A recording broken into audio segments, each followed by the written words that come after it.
திருச்சிற்றம்பலம். தினம் ஒரு திருமந்திரம்.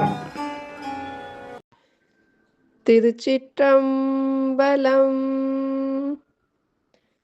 மனத்து விளக்கினை மாண்பட ஏற்றி சினத்து விளக்கினை செல்ல நெருக்கி அனைத்து விளக்கும் திரியொக்க தூண்ட மனத்து விளக்கது மாய விளக்கே.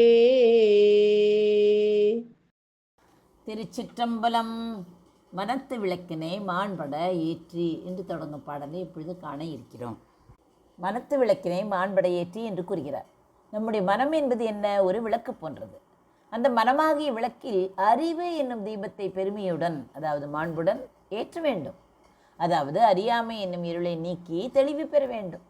சினத்து விளக்கினை செல்ல எருக்கி மனம் பிரகாசிக்க வேண்டுமானால் என்ன செய்ய வேண்டும்? அதற்கு தடையாக இருக்கும் சினம், அதாவது கோபம் இருக்கிறதே, அதை அந்த தீய நெருப்பை அவித்து ஒழிக்க வேண்டும். கோபம் இருக்கும் இடத்தில் ஞானம் தங்காது என்பதால் சினத்தை வேரோடு அழிக்க வேண்டும். அனைத்து விளக்கும் திரியொக்க தூண்ட. நம் உடலில் உள்ள பல்வேறு ஆற்றல்களையும் புலன்களையும் ஒரே நேர்கோட்டில் இறை சிந்தனையோடு இணைத்து அந்த ஞான விளக்கின் திரியை சீராக தூண்டிவிட வேண்டும். மனத்து விளக்கது மாயா விளக்கு. இவ்வாறு தூய்மை செய்யப்பட்ட மனதிலே ஏற்பட்ட அந்த அறிவொளி இருக்கிறதே, அது ஒரு போதும் அணையாத தூண்டாமணி விளக்கு ஆகும். அது பிறவி இருளை நீக்கி பேரின்ப பெருவெளியை காட்டிவிடும். இதை விளக்குவதற்காக நாம் ஒரு கதையை இப்பொழுது காணப்போகிறோம். ஒரு ஊரில் ஒரு மிகப்பெரிய பணக்காரர் இருந்தார். அவரிடம் விலை மதிப்பற்ற நவரத்னங்கள் இருந்தன. அவற்றை பாதுகாப்பாக ஒரு இருட்டறையில் வைத்திருந்தார். அந்த அறைக்கு செல்ல அவரிடம் ஒரு சிறிய கைவிளக்கு இருந்தது.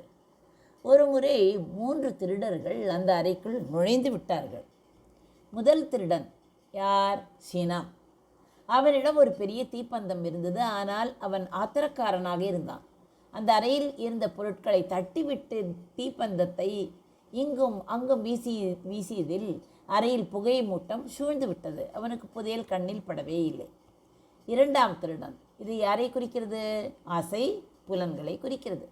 அவன் ஒரு மெழுகுவர்த்தியை வைத்திருந்தான். ஆனால் அவனது கவனம் முழுவதும் அறையில் இருந்த மற்ற அலங்கார பொருட்கள் மீது தான் இருந்தது.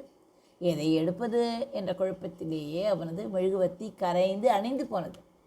மூன்றாம் திருடன் யார்? அறிவு அல்லது ஞானம். அவன் பொறுமையானவன்.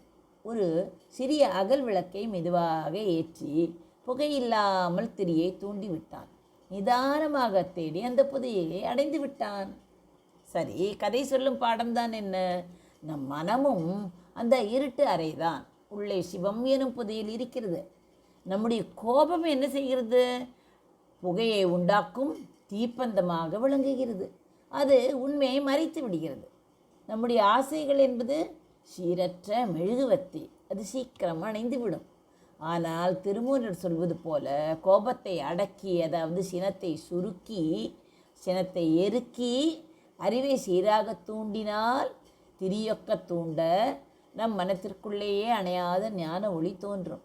அந்த ஒளியில் இறைவனை காண்பது எளியது. முக்கிய கருத்துக்கள் தான் என்ன? மாண்பு என்றால் அறிவினால் உண்டாகும் பெருமை. எருக்குதல் என்றால் அழித்தல் அல்லது அடக்குதல். மாயா விளக்கு என்பது அழியாத ஒளி. கோபம் என்னும் காற்றால் அணையாதவாறு ஞானம் என்னும் சுடரை மனதினுள் காப்பதே சிறந்த யோகம் என்று கூறுகிறார் திருமூலர். மனத்து விளக்கினை மாண்பட ஏற்றி சினத்து விளக்கினை செல்ல எருக்கி அனைத்து விளக்கும் திரியொக்க தூண்ட மனத்து விளக்கது மாயா விளக்கே. நன்றி, வணக்கம். உமா பாலசுப்ரமணியன்.